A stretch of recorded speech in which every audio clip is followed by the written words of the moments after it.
What's going on? It's your boy Charlie V, Asset Police badge number 824. With them credit scores, deeds, LOCs, investment portfolios. Where they at? Where they at? Where they at? You see me with the new merch looking clean. Asset Police badge number 824. Let's go.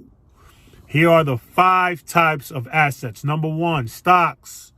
Stocks is basically having stake of ownership in a company like Amazon or Apple. Number 2, bonds. Bonds is investing in bonds like treasury or corporate.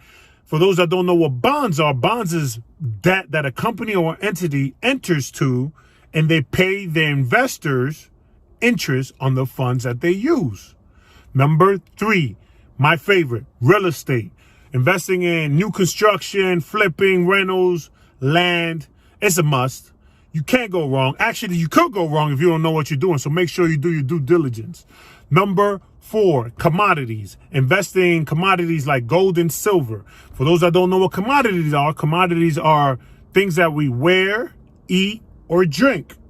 Like gold, silver, oil, wheat, corn. Investing in those type of products, that's a different way to diversify your portfolio. Number 5, currency. Investing in the US dollar or Bitcoin, virtual currency, is the new wave, I believe. I believe that down the road, all these major companies like Apple, Amazon, eBay, Google, PayPal, all these companies, eventually, they will give you the option. Some do it now, but eventually it will be more, where more companies will pick up and follow the wave of where you pay through virtual currency. Those are the 5 types of assets. Assets Police, badge number 824. I'm out. Peace.